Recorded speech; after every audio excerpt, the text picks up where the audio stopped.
네, 지금 세계인의 축제라는 파리 올림픽 개막식 소식을 여러분들도 다 들으셨죠? 신문들 좀 보셨죠? 참담하시죠?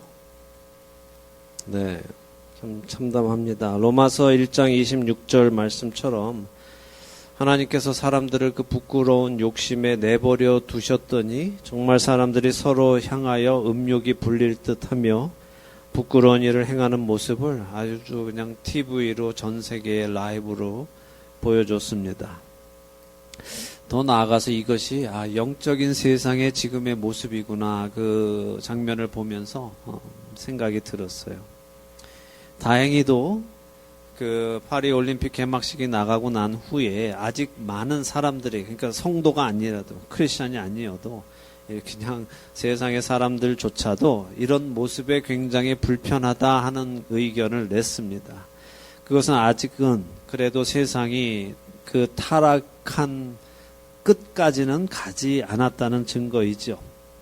그래서 감사한데 언젠가는 지금 이 파리 올림픽에서 보여준 그 음란한 모습들이 아무런 지탄도 또 아무런 불평도 받지 않고 그 모든 것이 자연스럽게 받아들여지는 날이 올 것입니다. 세상은 차츰차츰 그렇게 타락으로 더 깊이 들어가고 있기 때문에 그렇습니다. 자, 늘 드리는 말씀이지만 사실 세상이 그렇게 타락으로 들어가는 것은 어쩔 수 없습니다. 멸망에 속한 자들은 그렇게 자신들의 욕심을 따라 살아가기 때문입니다.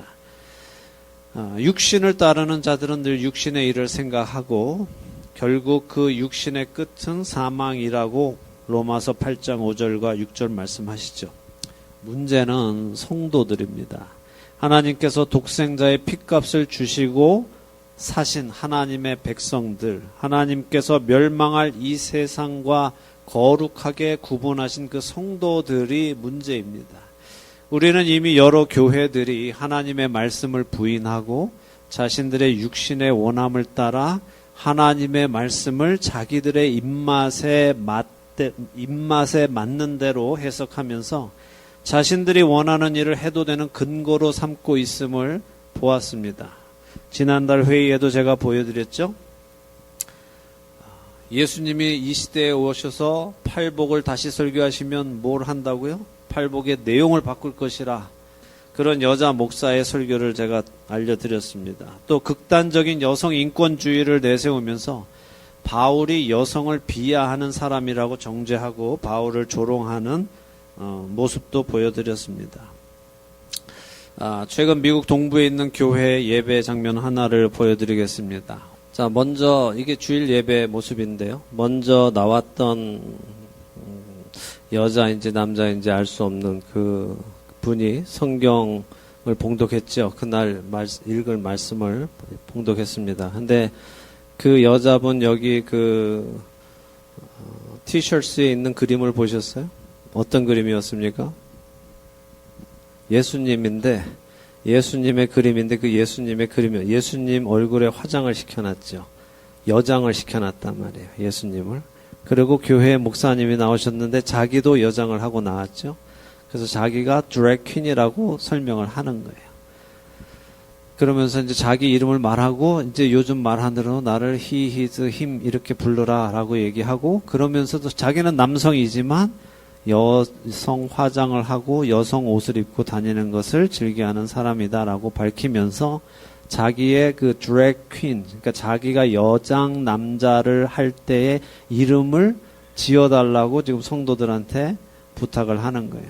좋은 이름 있으면 하나 줘주세요 이렇게 부탁을 하는 겁니다.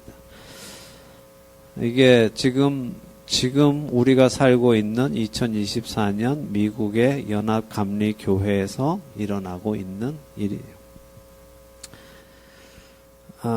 저는 저 교회 목사와 성도들이 파리 올림픽 개막식에 출연한 사람들과 별반 다르지 않다고 생각합니다. 같은 종류의 사람들이죠.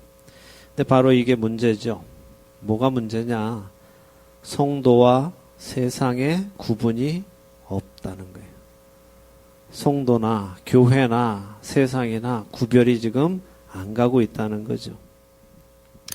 구약시대 하나님께 택함 받은 사람들은 입는 것이나 먹는 것을 다르게 해서 한눈에 보아도 하나님의 백성과 이방인의 차이를 알 수 있었어요. 근데 우리 신약 시대, 은혜의 시대에는 우리에게는 더 이상 어떤 옷을 입어라, 어떤 것을 먹지 마라 하는 계명이 주어지지 않아서 우리는 겉으로 보아서는 세상 사람들과 차이가 없는 것은 사실입니다. 똑같은 걸 먹고 똑같은 옷을 입어요. 그렇지만 저렇지는 않죠. 저렇게 되어서는 안 되죠. 자, 우리는 성경의 말씀을 알아야 합니다. 성경의 말씀을 성경의 저자이신 하나님의 뜻 안에서 이해해야 합니다. 저분들도 방금 성경을 읽었죠. 성경을 읽고 해석을 자기들 마음대로 하기 때문에 문제인 거예요. 성경을 읽지 않아서가 문제가 아니라 성경을 읽을 때 누구의 관점으로 읽느냐가 중요하다는 말씀입니다. 성경을 자신의 생각에 옳은 대로 해석하면 저런 모습이 나타나는 것입니다.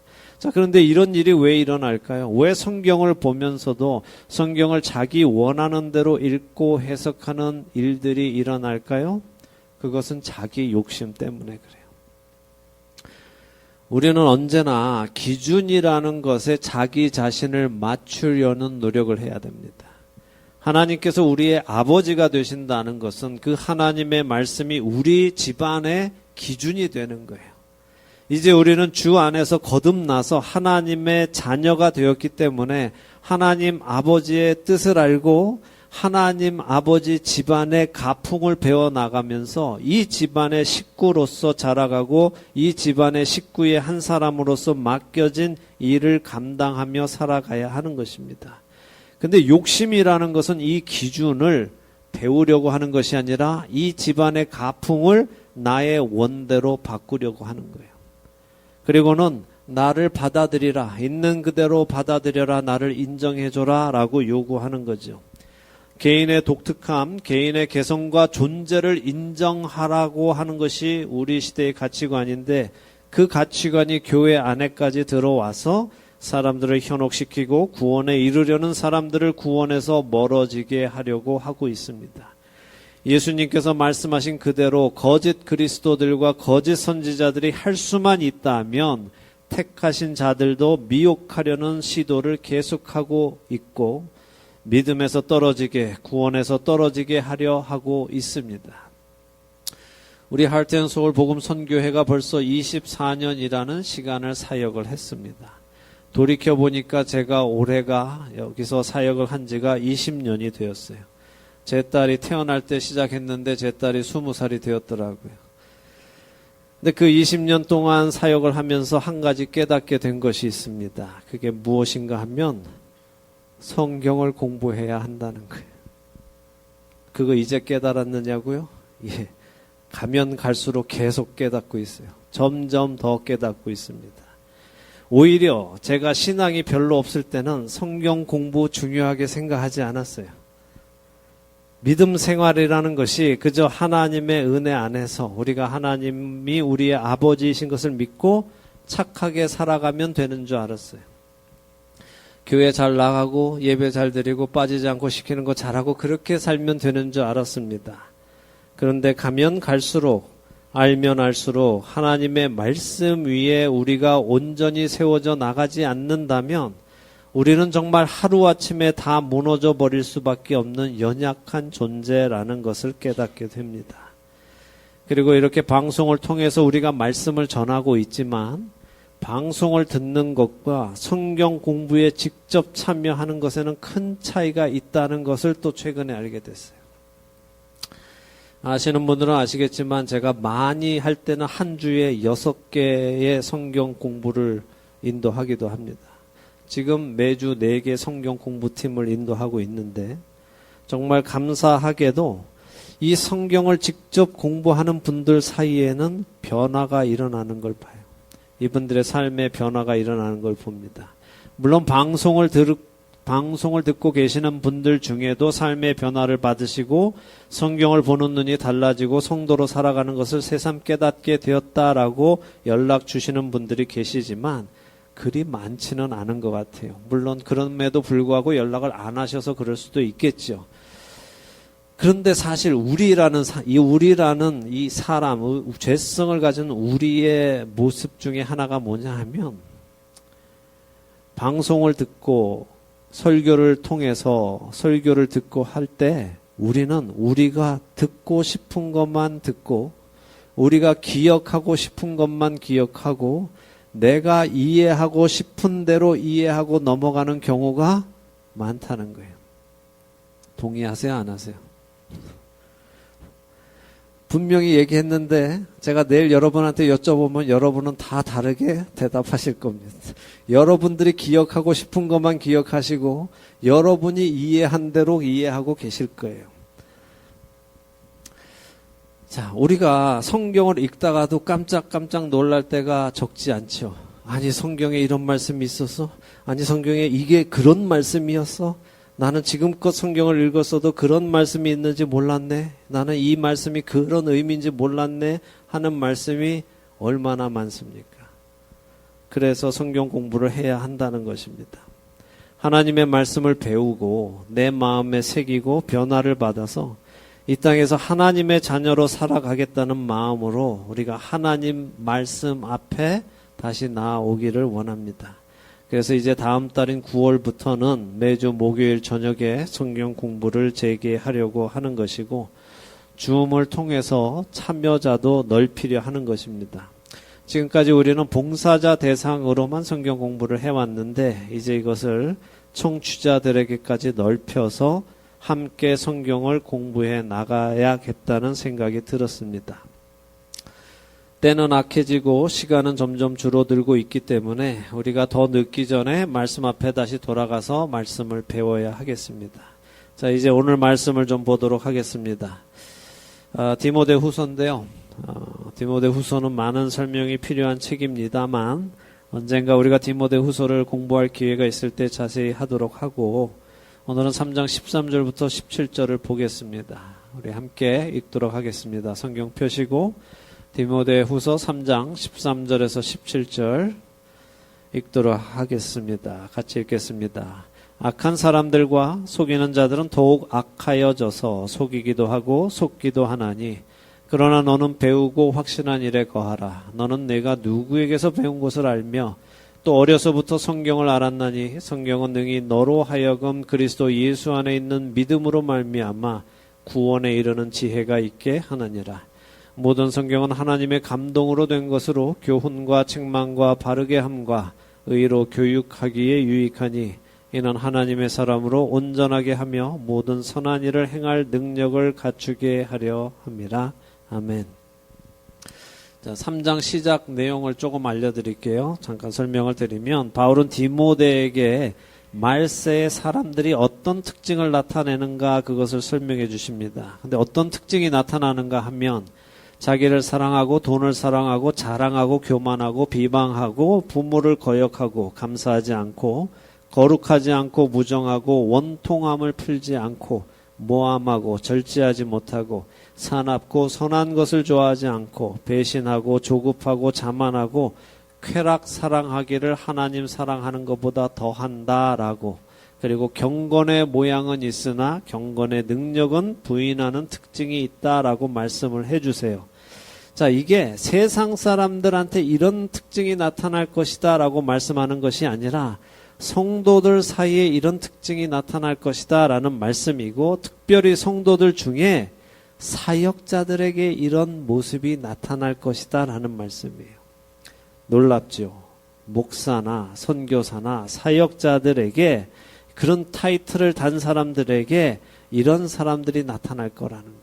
자기를 사랑하고 돈을 사랑하고 자만하고 자랑하고 하는 이런 모습이 사역자들 안에 나타난다는 거예요. 근데 생각해 보면 요즘 계속해서 일어나고 있는 교계의 사건들을 보면 맞는 것 같아요. 그런 사람들이 계속 나타나고 있어요. 자, 그래서 이런 사역자들이 있다면 거기에서 돌아서라라고 바울이 디모데에게 말씀하시는 거예요. 그런데 그 6절에 보면 이런 말씀이 있어요. 이런 사역자들 중에는 어리석은 여자들을 유인하는 사람들도 있는데, 이렇게 말씀하시죠. 이런 사역자들이, 이 어리석은 여자들이 이런 사역자들, 거짓 사역자들한테 빠지는 이유가 무엇인가 하면 자신들의 욕심 때문에 빠지는 것이다. 이렇게 자기 욕심 때문에 그런 거짓 사역자들에게 빠지는 여인들은 항상 뭔가 배우는 것처럼 열심을 내지만 결국에 진리에는 이르지 못한다라고 말씀하고 계세요. 왜요? 자신의 사욕을 채우기 위해서 하나님을 알고자 하는 사람들은 진리에 갈 수 없는 거예요. 자기의 욕심 때문에. 바울은 디모데에게 말씀하십니다. 자, 이제 본문입니다. 13절이에요. 악한 사람들과 속이는 자들은 더욱 악하여져서 속이기도 하고 속기도 한다라고 하시죠. 이 악한 사람들이 누구라고 말씀드렸어요? 사역자라고 말씀드렸어요. 자, 경건의 모양은 있으나 경건의 능력은 부인하는 사역자들입니다. 그리고 여기 13절에 속이는 자라는 의미, 이 말의 원어는 고에테스라는 말인데 슬피 곡하다 하는 고아오라는 원어에서 온 단어예요. 그러니까 슬피 곡하다라는 고아오에서 온 명사인데 무슨 의미냐 하면, 자, 장례식에 당시에 유대인들 사이에는 장례식에 가면은 우는 사람들이 있죠. 들어보셨죠? 야이로, 회당장 야이로의 집에도 돈 받고 우는 사람들이 있어요. 이 사람들은 돈을 받고 울어주는 사람들이에요. 장례식에 가서. 우리도 가면 그렇죠. 아이고 아이고 이렇게 그냥 울어주는 거예요. 장례식 분위기를 내주기 위해서. 자, 근데 이 사람들이 아이고 아이고 하지만 슬퍼요, 안 슬퍼요? 안 슬프죠. 안 슬픈데 울고 있죠. 그죠? 이 사람들이 안 슬픈 이유는 뭐예요? 자기 식구가 죽은 게 아니니까. 나는 그냥 돈 받고 오늘 우는 역할을 하는 거니까. 바로 이 의미란 말이에요. 이 속이는 자들이라는 의미가 거기에서 온 말이에요. 그러니까 자기의 진심하고는 상관없이 겉으로 그냥 이렇게 표현만 하는 거죠. 그러니까 이 사람들이 뭐냐 하면 어떤 사역자들이냐 하면 하나님의 말씀을 가르치지만 이들이 하나님의 말씀을 가르치는 것 같지만 결국은 자신의 유익을 위해서 가르치는 자들이다라는 말씀이에요. 자기를 사랑하고 돈을 사랑하고 자랑하는 마음으로 가르치는 자들이다. 그냥 다 거짓말하는 자들이다라는 거죠. 그래서 바울은 디모데에게 이런 자들이 가르치는 하나님의 말씀에서 돌이키고 14절에 뭐라고 하세요? 너는 너가 배우고 확신한 일에 거하라 라고 하시죠. 디모데, 네가 이미 어려서부터 배운 그 진리 안에 거하고 성경의 말씀을 기준으로 살아가라 라고 말씀하시는 거예요. 지금 저들이 가르치는 그런 말씀에 미혹되지 말고 성경의 말씀을 기준으로 살아가라는 말씀이에요. 왜요? 성경에 구원에 이르는 지혜가 있기 때문이다 라고 하시잖아요. 근데 이 구원에 이르는 지혜를 어떻게 얻을 수 있을까요? 15절 말씀을 보세요. 구원에 이르는 지혜는 먼저 성경을 알아야 하는 거예요. 그런데 그냥 성경만 안다고 성경만 믿는다고 해서 구원에 이르는 것이 아니라 성경을 믿는데 15절에 어디 안에서 믿어야 한다고 말씀하십니까? 그리스도 예수 안에 있는 믿음으로 말미암아 구원에 이르는 지혜가 있다 이렇게 말씀하세요. 좀 이해하기 좀 어렵죠? 한 신학자께서 쉽게 이렇게 말씀해 주셨어요. 이 말은 우리가 당시에는 이제 바울이 디모데에게 말하는 이 성경은 구약 성경이잖아요. 신약 성경이 아직 만들어지지 않았을 때잖아요. 구약 성경을 말씀하시는데 이 말은 무슨 말이냐? 구약 성경 안에서 예수 그리스도를 만나야 한다라는 말씀이에요. 다시 말해 좀 더 쉽게 말씀드리면 우리가 구약 성경을 볼 때에 예수 그리스도라는 안경을 통해 볼 때 구원에 이르는 지혜를 얻을 수 있다는 거죠. 맞는 말씀입니다. 왜요? 자, 수많은 유대인들이 성경을 알죠. 바리새인들은 성경을 외우죠. 그래서 성경을 보는데 그들은 예수님을 알지 못한단 말이에요. 왜요? 그들은 그리스도를 통해서 성경을 보지 못했기 때문에, 그리스도 안에서 성경을 보지 못했기 때문에 그들은 구원에 이르는 지혜를 얻지 못한 것입니다. 누가복음 24장 27절에 예수님은 모세와 모든 선지자의 글은 물론 모든 성경에 쓴 바가 나 자신에 대해서 쓴 것이다 라고 말씀하셨어요. 그런데 그 예수님을 빼고 성경을 보면 구원에 이르는 지혜를 얻을 수 없는 것이 너무 당연한 거죠. 그래서 사도 바울은 말씀하십니다. 모든 성경은 하나님의 감동으로 된 것이다 라고 하시죠. 하나님의 호흡으로 된 것이다. 하나님께서 직접 불어 넣어주신 것이다 라는 의미예요. 하나님께서 성경의 각 저자에게 직접 영감을 후 불어 넣어주셔서 쓰게 하신 것이 성경이라는 말씀입니다. 그래서 이 성경은 하나님의 말씀이기 때문에 모든 교훈과 책망과 바르게 함과 의로 교육하기에 유익하다고 하시죠. 자, 교훈은 뭘까요? 이 교훈은 하나님의 말씀을 가르치는 일이에요. 그리스도의 몸된 교회를 올바로 세우는 기초가 되는 것이 교훈입니다. 그러니까 성경이 교회의 기초가 된다는 말씀이에요. 두 번째 책망은 유죄 판결을 하다라는 말로 그리스도의 몸된 교회를 교란하는 교리나 행위를 심판하는 거예요. 판단해서 치리하는 것입니다. 우리가 성경을 제대로 이해하지 못하면 예수님이 판단하지 말라 하셨는데요. 비판하지 말라 하셨는데요. 그래서 비판 안 하면 큰일 나는 거예요. 그것은 하나님의 자리에 앉아서 다른 사람들을 판결하지 말라 하시는 말씀이지 이것이 진리인지 아닌지는 우리는 항상 어떻게 해요? 공부해서 분별해야 되는 거예요. 그래서 이 책망이 바로 그거예요. 우리가 그것을 해서 이것이 옳으냐 틀리냐 우리가 성경 안에서 기준되는 성경의 말씀을 가지고 분별해내서 잘못된 것들은 심판하고 치리해야 한다는 거예요. 그 다음에 바르게 함이 있죠. 이거는 추를 바르게 세우다 하는 의미입니다.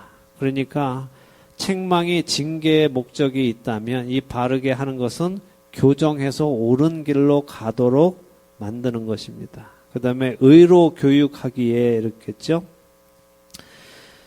여기서 이거는 디카이오시네라는 법률 용어로 엄격한 기준을 의미해요. 의에 다다르는 엄격한 기준. 근데 여기 의로 교육하기에 교육이라는 단어는 파이데이안이라는 단어로 아이들을 교육시키는 말이에요. 아이들. 자, 그러니까 무슨 말이냐? 의로 교육하기 좋다 이 말씀은 어린 아이 때부터 명확한 하나님의 말씀의 기준을 가르치는 일을 해야 된다는 거예요. 근데 우리는 이미 어른이잖아요. 이미 어른인데 어떻게 가르쳐요? 아이처럼 아무것도 모르는 아이가 잘 배워서 성인이 될 수 있도록 인내와 끈기를 가지고 또 긍휼함을 가지고 그렇게 각 성도들을 가르쳐야 한다는 말씀입니다. 자, 정리하면 성경을 알아야 우리가 그리스도의 몸된 교회를 세우고 교회 안에 잘잘못을 가리고 버릴 것은 버리고 고칠 것은 고치고 바른 길로 가게 한다는 거예요. 이 모든 것이 무엇을 기준으로 한다고요? 성경의 말씀을 기준으로 해야 돼요. 그럼 오늘날 우리가 살아가는 우리의 신앙 공동체가 성경을 기준으로 이 모든 일들을 하고 있는지 아니면 문화 속에서 그 일들을 하고 있는지 아니면 사람들 사이에 파워를 가지고 이 일을 하고 있는지 점검해 봐야 되죠. 성경을 기준으로 이 일을 하고 있지 않다면 교회라고 부를 수 없는 거예요. 성경이 교회의 기준이 되지 않는다면 교회는 이미 사람들의 그냥 공동체가 돼버리는 겁니다. 친목 단체가 되는 거예요. 자, 교회의 몸을 이루는 모든 성도들을 마치 어린아이에게 살아가는 방식을 하나하나 가르쳐서 어린아이들한테 그냥 너희들 다 알아서 자라 그러면 잘하는 게 아니잖아요. 이를 닦는 것도 가르쳐줘야 되고 세수는 어떻게 해야 되고 잠을 잘 때는 어떻게 자고 옷은 어떻게 갈아입고 변 보고 나면 어떻게 닦고 이런 거 다 가르쳐줘야지 그냥 내버려두면 어떻게 해요. 지들 이 다 썩죠. 그냥 치카치카 하는 척은 하지만 그냥 물고만 있고 치약 다 빨아먹고 안 한단 말이에요. 이 어린 것 얘네들이 잘할 수 있도록 올바로 잘할 수 있도록 다 하나하나 끈기를 가지고 가르쳐야 하는 것처럼 성경을 통해서 우리가 하나님의 백성, 하나님의 성도로 자라가는 것을 하나하나 다 배워야 한다는 말씀입니다. 이렇게 할 때 하나님의 사람, 곧 성도로 온전한 성도가 되게 하고 모든 선한 일, 곧 하나님이 기뻐하시는 일을 행할 능력이 갖추어져서 이 땅에서 하나님의 자녀로 살아가게 된다는 말씀이 지금 디모데후서 3장 13절에서 17절의 말씀이에요. 우리 시대의 교회가 엉망이 되어져 가는 이유가 무엇이냐 하면 디모데후서 3장 1절에서 5절에 나오는 말세의 사역자들의 특징을 가진 자들이 우글우글거리고 있는데도 불구하고 그들을 치리하거나 그들에게서 돌아서거나 하지 못하고 있기 때문이죠. 근데 왜 그렇게 못하고 있습니까? 그렇게 해야 한다고 성경이 말씀하시는데도 불구하고 왜 많은 사람들이 이 사기꾼 같은 사역자들의 잘못을 알고도 그들에게 끌려다닙니까? 그것은 첫째는 자신의 욕심 때문이고 둘째는 성경을 알려 하지 않기 때문에 그래요. 우리가 성경의 말씀 앞으로 돌아가기를 원합니다. 성경 공부에 전심을 내는 우리 모두가 되기를 바라요. 욕심을 내려놓고 모든 행위를 멈추고 먼저 하나님의 말씀 앞에 우리가 겸손히 엎드려서 하나님의 말씀을 듣고 우리가 그 다음 행동을 해야 되겠습니다. 하나님의 말씀이 우리의 삶의 기준이 되어야 하고 그 말씀을 통해서 내가 가야 할 길과 내가 가지 말아야 할 길을 깨달아서 온전한 성도, 모든 선한 일을 행할 능력을 갖추는 성도가 되기를, 또 우리 복음 선교회가 되기를 예수 그리스도의 이름으로 축원합니다. 기도하겠습니다. 하나님 아버지, 우리 각자는 많은 시간 동안 신앙생활을 해왔습니다. 우리가 신앙생활 한 것만큼 우리가 주 안에서, 말씀 안에서 성숙해지고 올바른 길을 가고 있는지 또 돌아보기를 원합니다. 진리의 하나님 말씀을 우리가 어떻게 해야 올바로 깨닫고 갈 수 있겠습니까? 하나님께서 도움을 주시기를 먼저 간구합니다. 지혜 없는 저희들의 친히 지혜가 되어 주셔서 하나님의 말씀을 깨닫는 은혜가 우리 안에 있게 하시고 그 말씀을 사모하는 갈증이 또 우리 안에 있게 하여 주시기를 소망합니다. 또한 우리가 세상에서 배워왔던 또 깨달은 그런 생각들, 그 가치관들을 우리의 기준으로 삼는 자들이 아니라 그것들을 내려놓고 하나님의 말씀을 우리의 기준으로 삼아 우리가 말씀에 맞추어져 가는 변화되는 삶을 살게 해 주시기를 소망합니다. 하나님, 이 시대에 정말 왕이 없어서 사람들이 자기 소견에 옳은 대로 살아가는 이 시대에 하나님, 우리의 왕이 되어 주셔서 우리가 우리의 소견에 옳은 것이 아니라 하나님의 눈에 옳은 일을 하며 살아갈 수 있도록 우리를 붙들어 주시기를 간절히 소망합니다. 우리를 구원하신 예수님의 이름으로 기도드립니다. 아멘.